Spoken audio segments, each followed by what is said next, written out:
And a TGIF, everyone. Welcome into the First Call podcast for First Bet and Express Bet. I'm Jeremy Plonk. Guest handicapper this week, old school. Back with my buddy Brian W. Spencer. Brian, how you doing?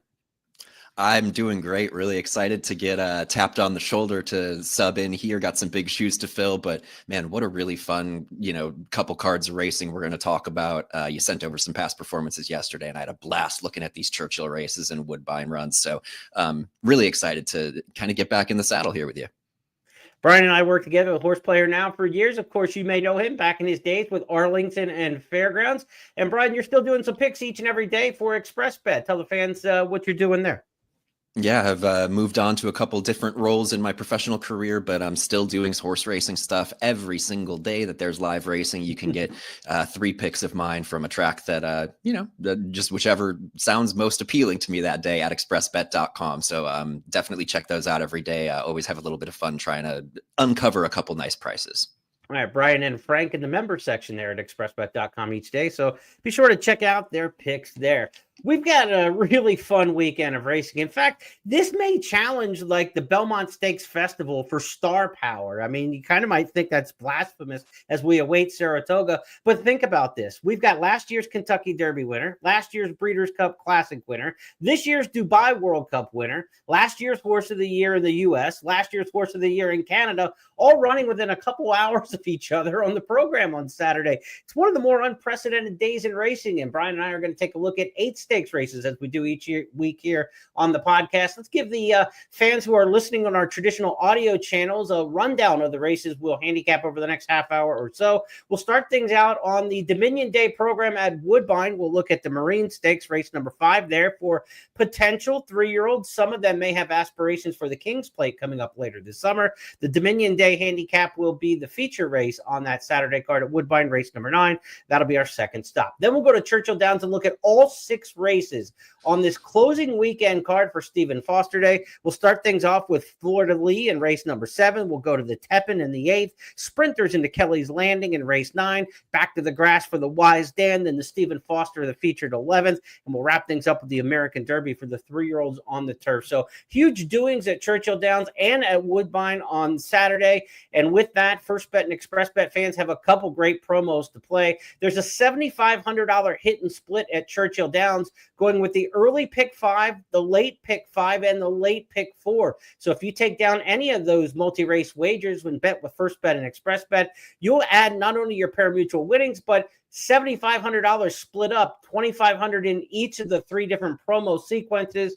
You can add money to your winnings by taking down those pick 4s and pick 5s.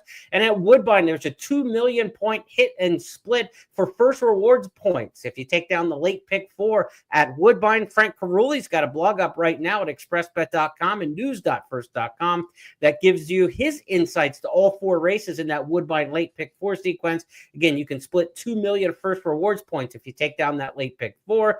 Those first rewards points can be redeemed for credits into your wagering account, swag, and handicapping products and things from the pro shop at ExpressBet and at First Bet. So time to get handicapping here. We're going to get Brian right into the fire. We're going to start with some picks here for you.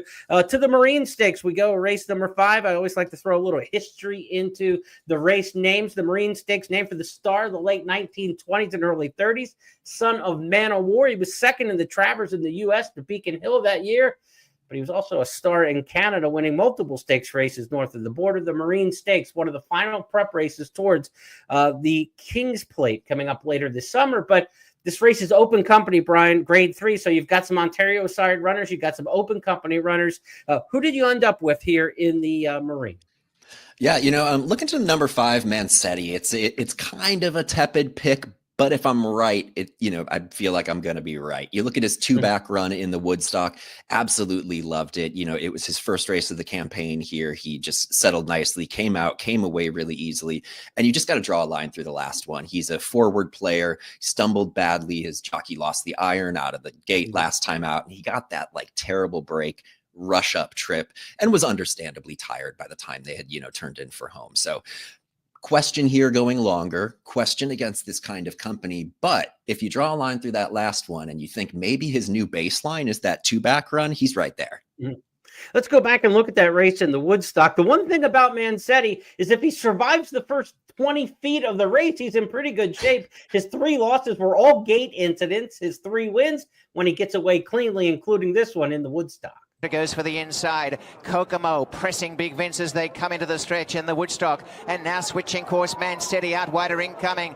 Out in front, Big Vince grinding it out with Kokomo. Mancetti launching down the centre, has run past them.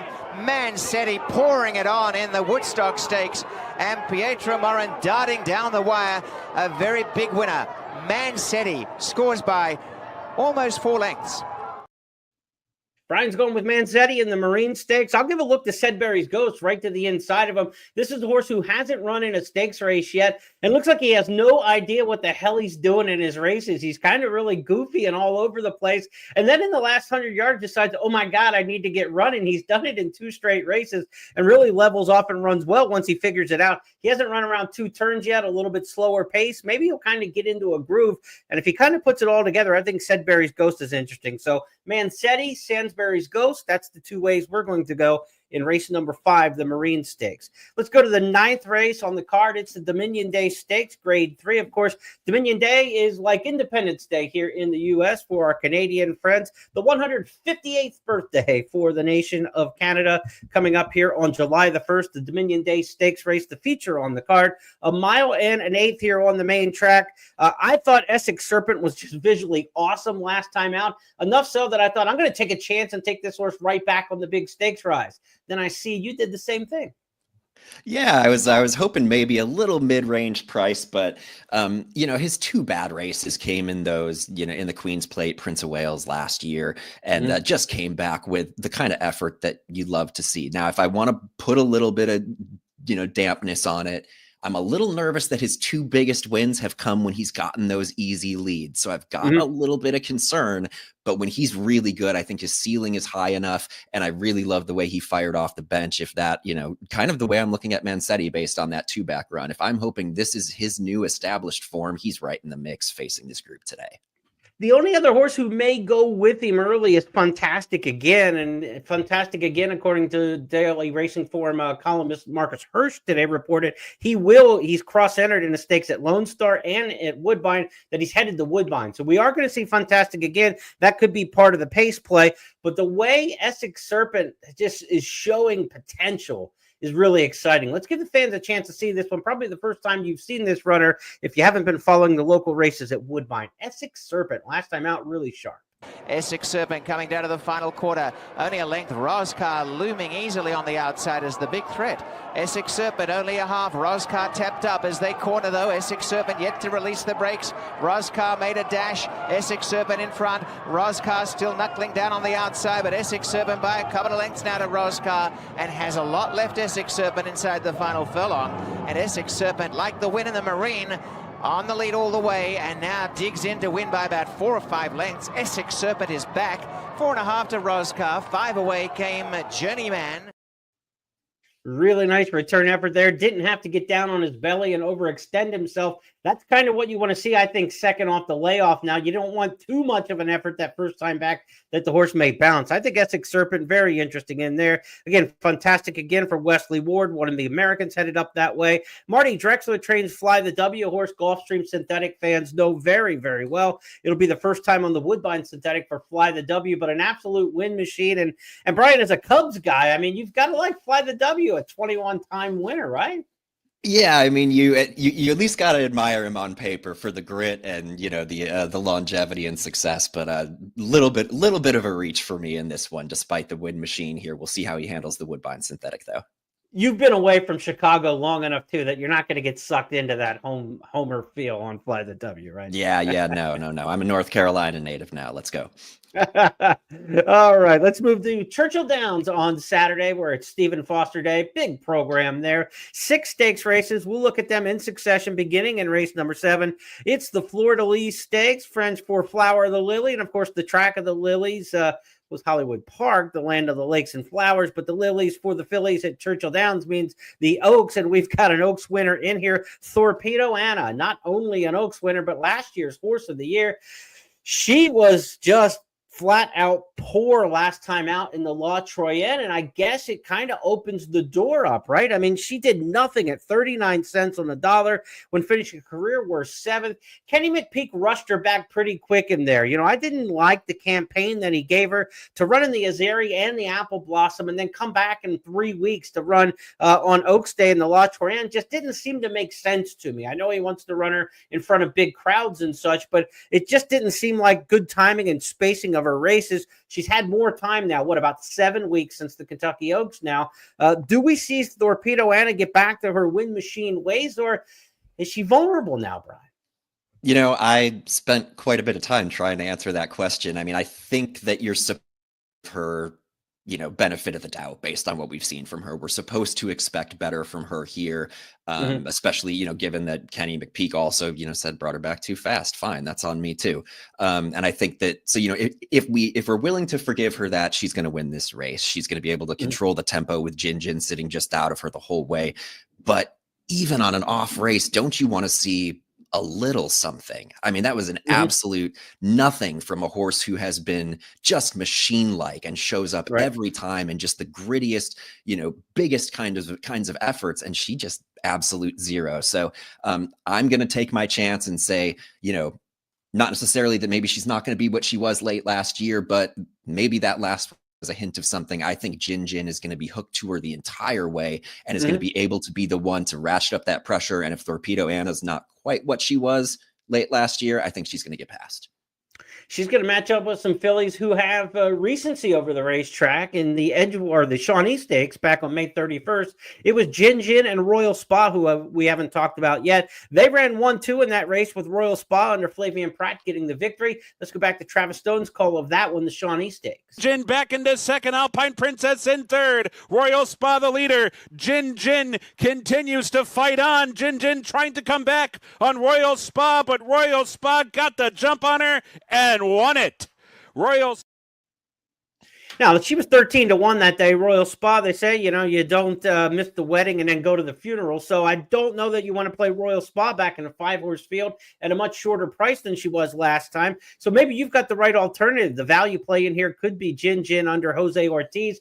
Big day yesterday for Jose Ortiz. I think he rode 7 on Thursday at Churchill, or on Wednesday at Churchill, I should say, a couple days back.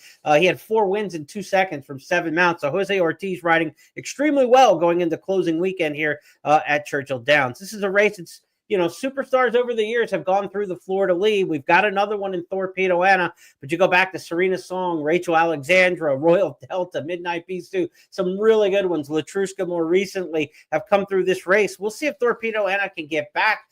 This is a real crossroads race for her, I feel confident in saying that. When fillies go sour, they go sour sometimes. And if she runs another bad one, you start to, wonder about the rest of the campaign this year and wonder, is she really potentially going back to defend her title in the Breeders' Cup Distaff? If she runs well and she gets right back on the beam, all the discussions are back on the table with her. But she's got to run well. There's a little bit of pressure on Torpedo Anna, I think, for sure.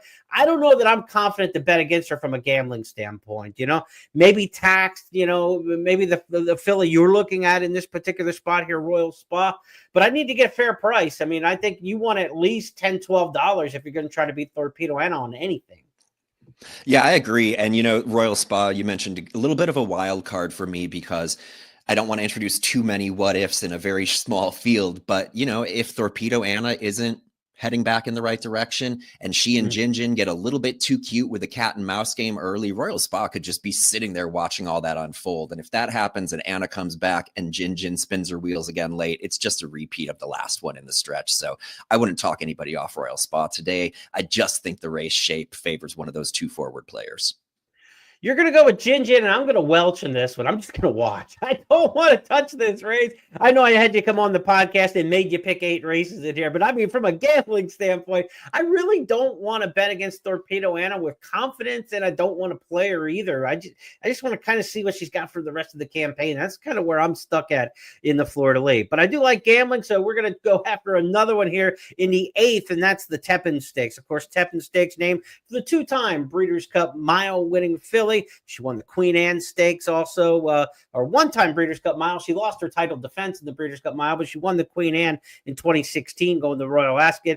Her last 15 starts of her career, 11 wins, 4 seconds for Tepin. She was an absolute machine-like mare on the turf. The race in her name is a mile on the grass here at Churchill Downs, a track where she ran well in her career.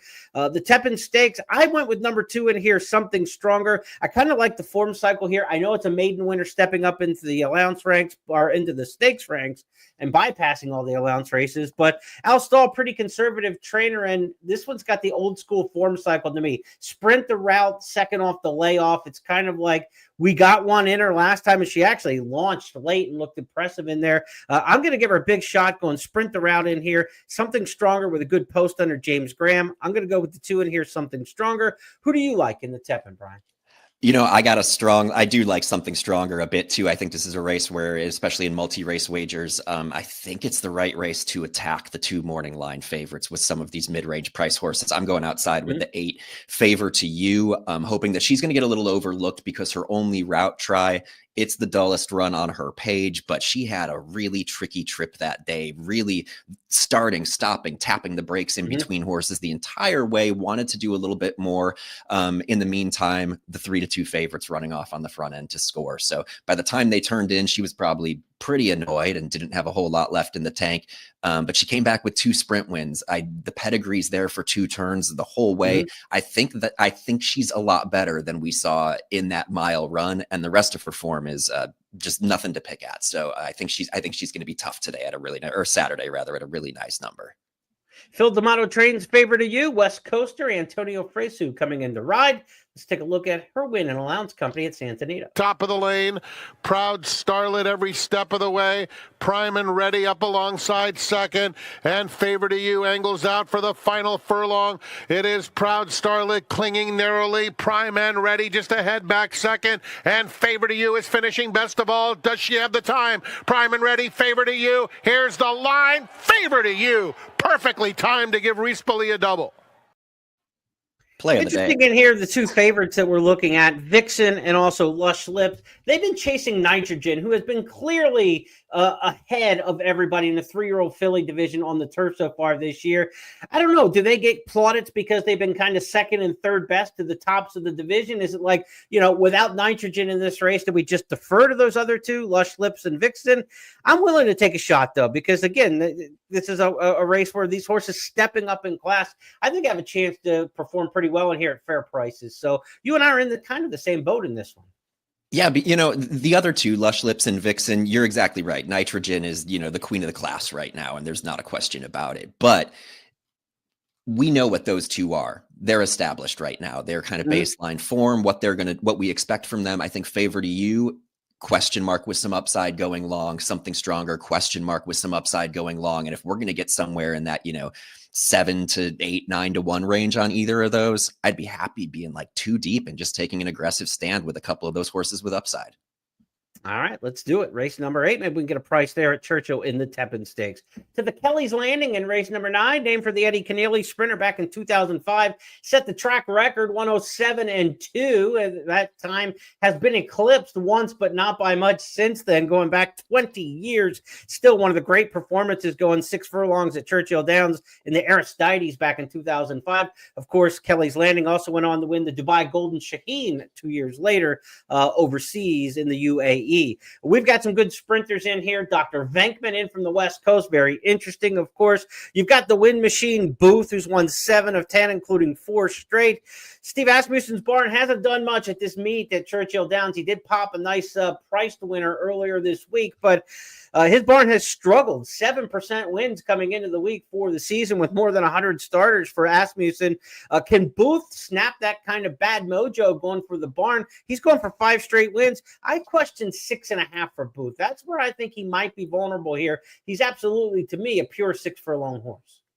Completely agree. I think there are a few questions that I had about some of the obvious horses on paper that led me to take a big reach here that I'll get to in a second. One of those is that 6.5 furlong trip. We're at 6 furlongs. Booth probably wins this.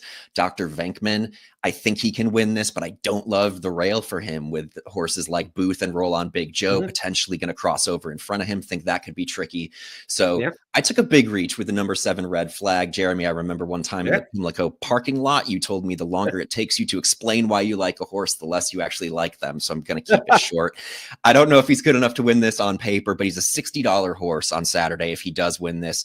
I'm hoping Booth takes out, Roll On Big Joe goes after him, Otto the Conqueror adds a little bit more heat, Dr. Venkman gets stuck inside. All of these middle moves happen in succession, and it set things up for a cheap clunk along winner like Red Flag. I don't think he's the best horse in here. He needs multiple misfires or, benefits from the race flow to get this done, but he chased a loose winner last time out, and I think he gets a better setup today.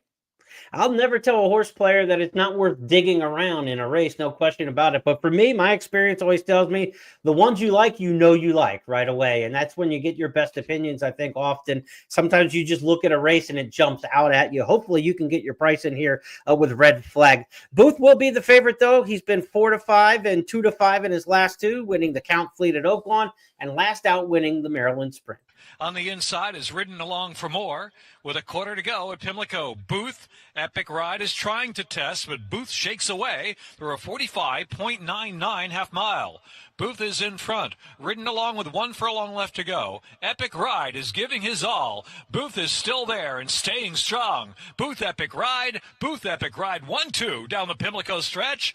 Booth will scorch home to win. Epic Ride, big race second. Celtic Contender SS Sinatra. I got to admit, though, Brian, when you told me I told you something in the parking lot at Pimlico, I was a little worried. Could have been anything. Let's move on to the 10th race at Churchill Downs. It's the Wise Dan Stakes. Now, this is a two-time Breeders' Cup Mile winner, 2012, 2013. All he did was earn $7.5 million. And why would Churchill Downs name a race after him? Get this resume locally for Wise Dan. Two-time winner of the Firecracker, two-time winner of the Turf Classic, won the Clark on the dirt and missed by a nose when running second in the Foster on the dirt. He had a pretty good Churchill Downs resume. If you're going to name a race after a horse who's run at Churchill, the Wise Dan's about as good as you can get. A mile and a 16th on the turf here. They could run this at any distance on either surface, and it would be apropos for Wise Dan. Who do we have in this race that we like? No Wise Dan's in here as far as the standout goes. This looks to me like a very competitive race from the morning line standpoint, from the potential odds. This looks like a race I don't think there's going to be a lot of spread in the tote.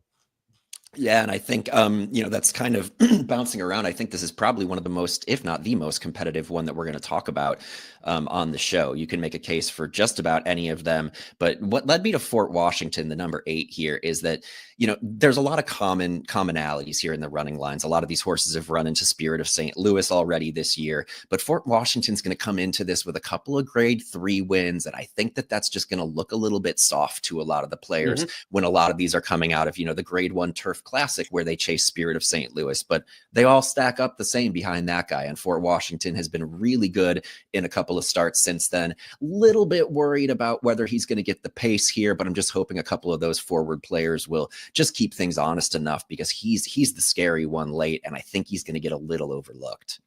Let's take a look at Fort Washington. Last time out, Dave Rodman on the call from the dinner party at Pimlico. Sure, as they move around that turn, and Balnikov's still a lot to do. They race to the top of the stretch in the dinner party, and it's Abramar holding a narrow lead. Trickery's trying to fight on it between horses. Fort Washington has a turn of foot, and down to the inside. Cash Equity also quickening up. Balnikov is way back, 1 furlong left to go. Fort Washington, Cash Equity charging hard second. The far outside Desvio is coming with a late run, but it's too late. Here's Fort Washington to win. Fort Washington, Cash Equity, Desvio, Devon. I'm a fan of Fort Washington. He's not a fan of me, though. He wins when I'm off of him, and when I go against him, he wins the race. So I think he's a horse who I'm not picking this time, which is really good news for you, because he'll probably post another victory. I thought Event Detail was a little bit interesting in here, getting off the rail. Kind of a clunky start-and-go trip last time out in a really slow pace. This race looks like it has a little more defined pace to me, and I think that's going to push him a little farther back. He was kind of too close to the pace for his own running style. style last time.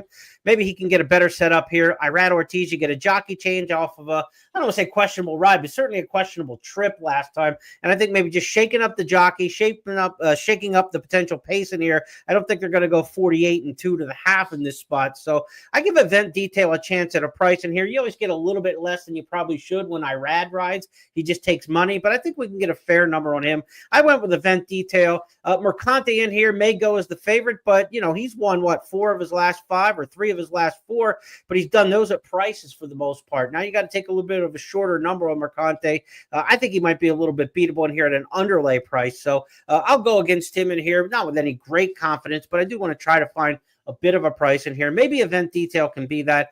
Fort Washington, a ton of respect for him and anything that Shug puts out there. So certainly big respect in there in the Wise Dan. Fort Washington for Brian, and I'll take my chance in there. Just a little bit of a price play with Event Detail, top choice for me in the 10th. Let's go to the featured race on the card. The 11th, it's the Stephen Foster Stakes. They've only run this race since 1982, one of the newer stakes on the schedule for venerable old Churchill Downs at 150 years plus now. But winners like Black Tie Affair, Awesome Again, Victory Gallop, there have been big names, Street Cry, Gunrunner, Curlin. A lot of big names have won this race, but I don't know that there's been a better gathering of resumes in this race in its history, because like we talked about at the top of the show, you've got a Kentucky Derby winner. In fact, the Kentucky Derby 1-2 rematch in this race. You've got the Dubai World Cup winner. You got a winner of the Ali Sheba over this track. There's a lot of good Churchill Downs representation in here. Mindframe coming off a win in the Churchill Downs Handicap, which might have been the race of the year to this point, in that 5-way scrum to the wire on Derby Day on the undercard.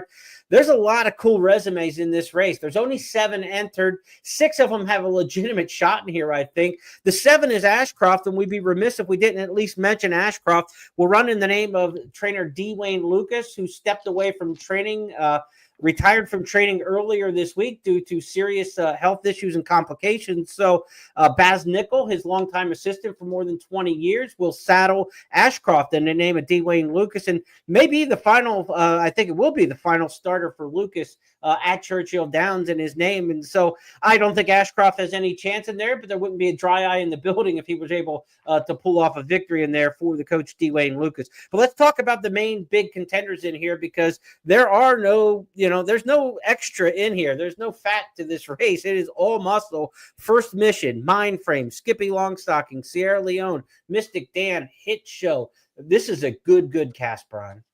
Yeah, I mean, if you start to, you could talk yourself into anything here. You're looking at a $3.6 billion earner in Skippy Longstocking, who's probably the biggest reach of all those horses you just named. That seems crazy. Then you look at Hit Show, and who's earned $7 million by the 5th of April and is not going to be the favorite in a June Grade 1.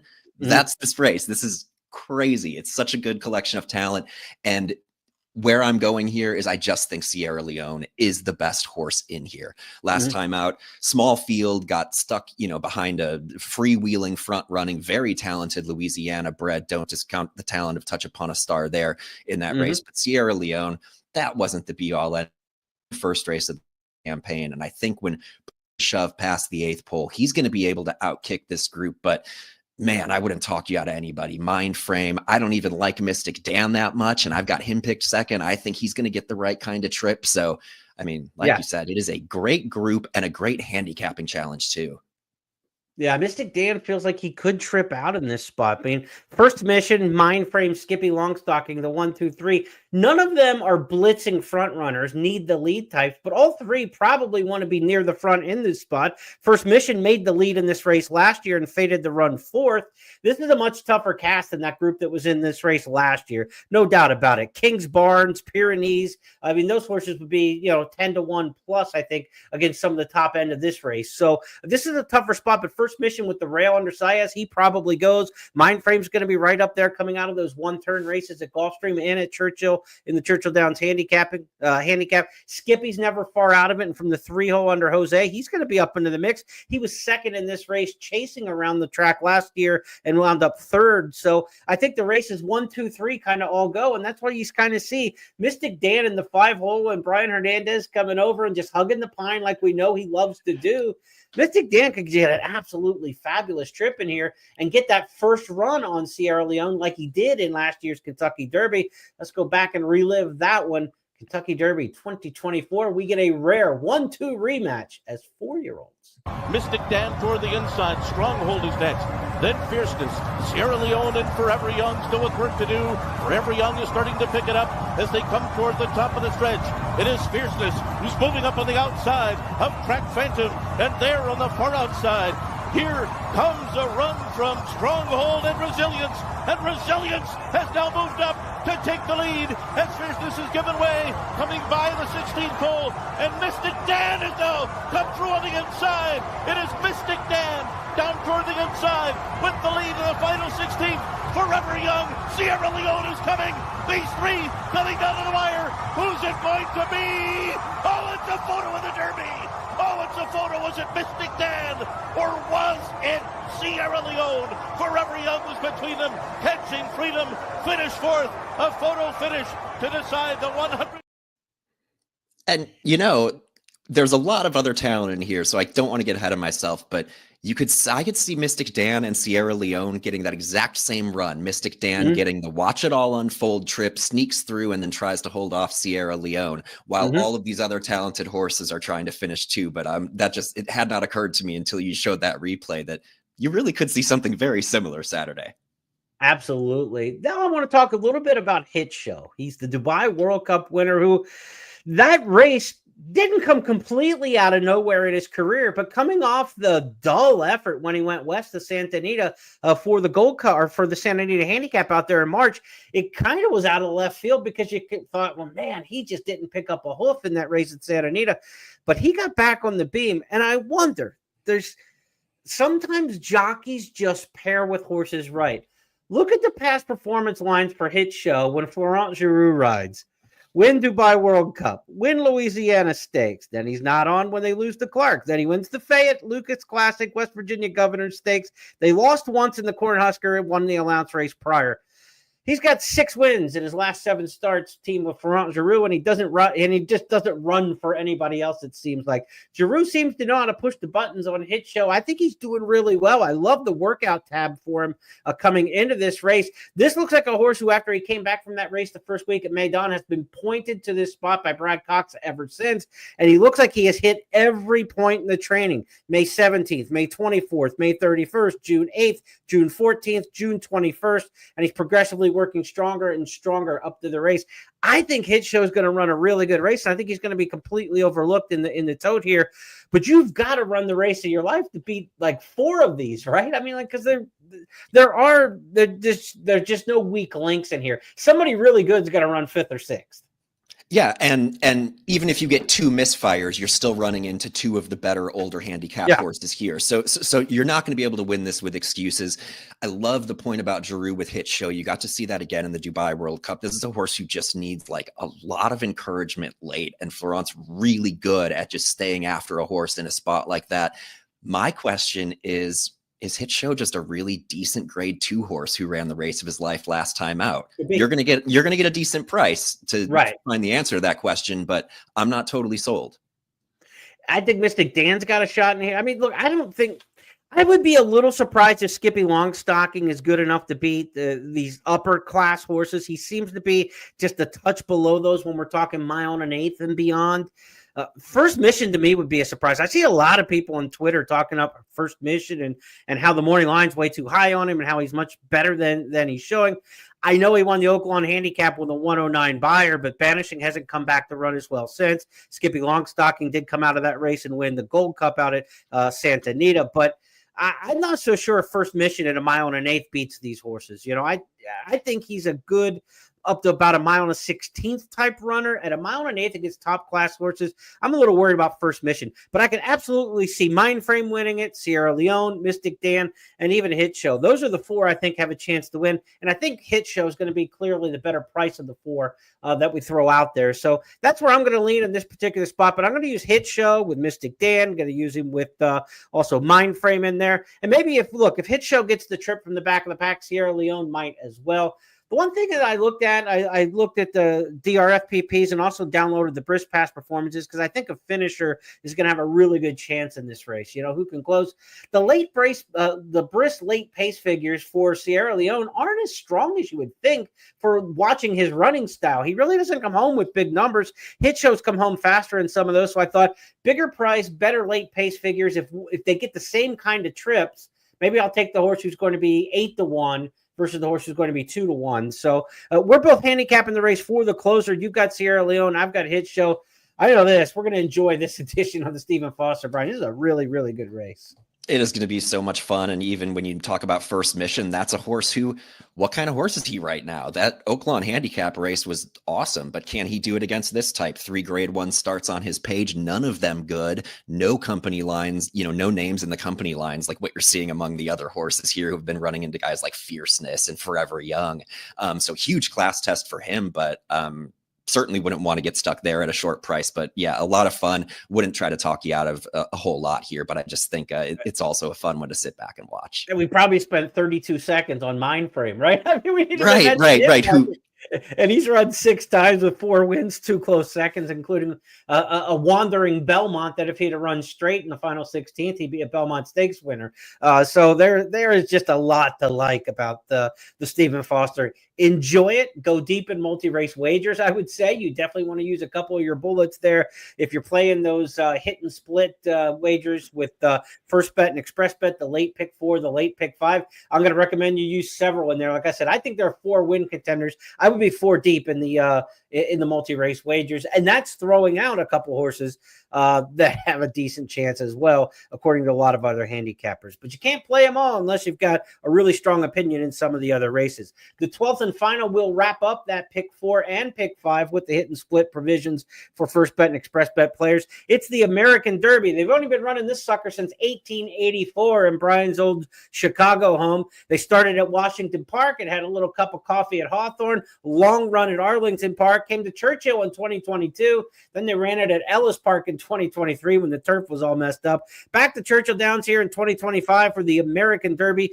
$250,000 on the grass for the 3-year-olds, of course. Reagan's Wit coming off a win in the Jimmy Murphy on Preakness Day. He's got some good form in here. I thought Freedom's Not Free is an interesting horse as potential lone speed. Mark Glatt and Antonio Fresu bring in this miler from Southern California. I don't think there's a lot of pace in here. I ended up on Freedom's Not Free. I think you've got Fresu once earlier in the card, or I've got him one other time. So could be a good day for Antonio Fresu. What say you here in the American Derby? Yeah, I mean, this is another fun one where I think the first question you have to ask yourself is, what is Tistastic doing here? He's 2 for 2 on the turf. He handles it, right. But he's a horse who's earned $1.5 million.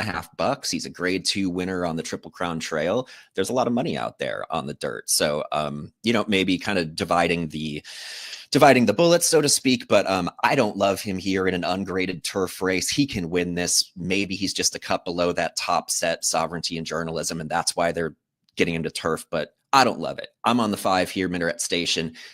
First question, there's no way this horse is 15-1, right? It's been a long layoff. He was 38-1 at Keeneland, but I think he'll be shorter than that because he was so visually impressive in that race.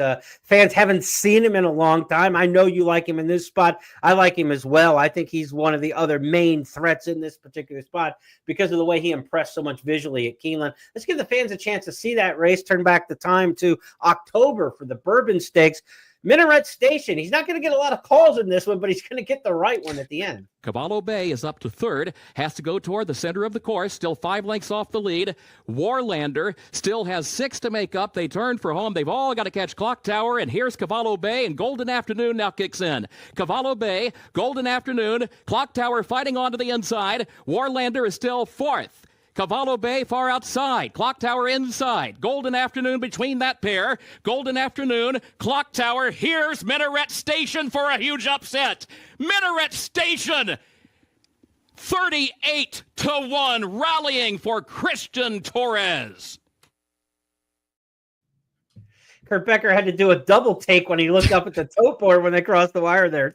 38-1. I mean, you don't rally that way unless you're 3-5, not at 38-1. So that was a really impressive. Where did it come from kind of race out of the Will Walden trainee. We haven't seen him since.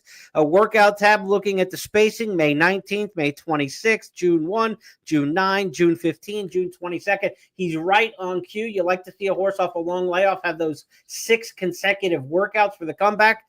He's to a T, Brian. He's where he wants to be if he's ready to go. Will Walden's put into him what you want to see.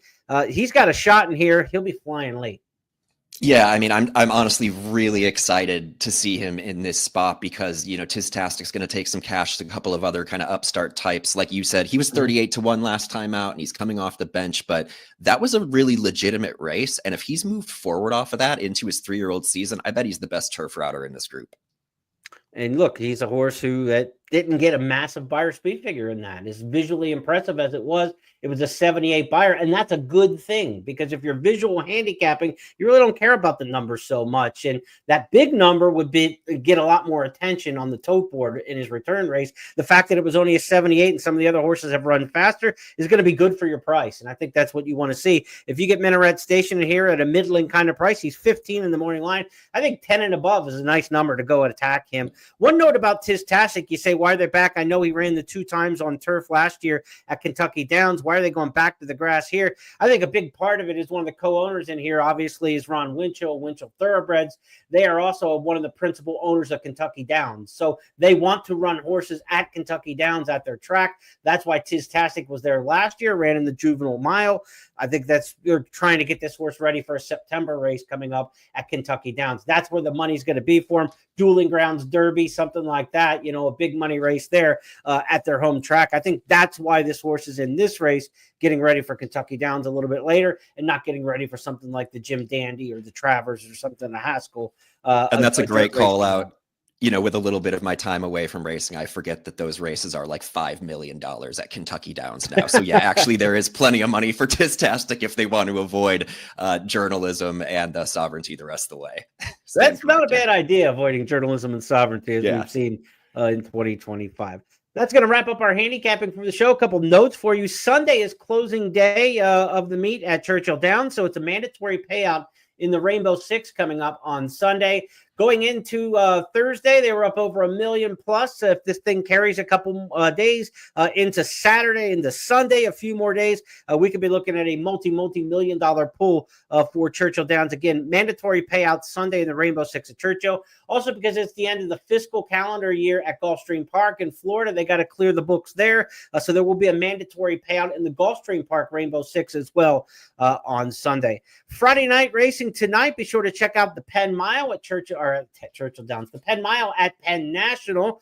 $10 money back special on your win bets if they finish second or third when you bet with First Bet and Express Bet, not only in the Penn Mile but also in the Philly race, the Penn Oaks as well. So Frank Caruli's got your picks lined up for that for Penn National. Frank, a native, grew up going to Penn National, a native Penn Stater. So Frank's got the picks set up for you for Penn Mile night. You can check those out at expressbet.com and at news.first.com.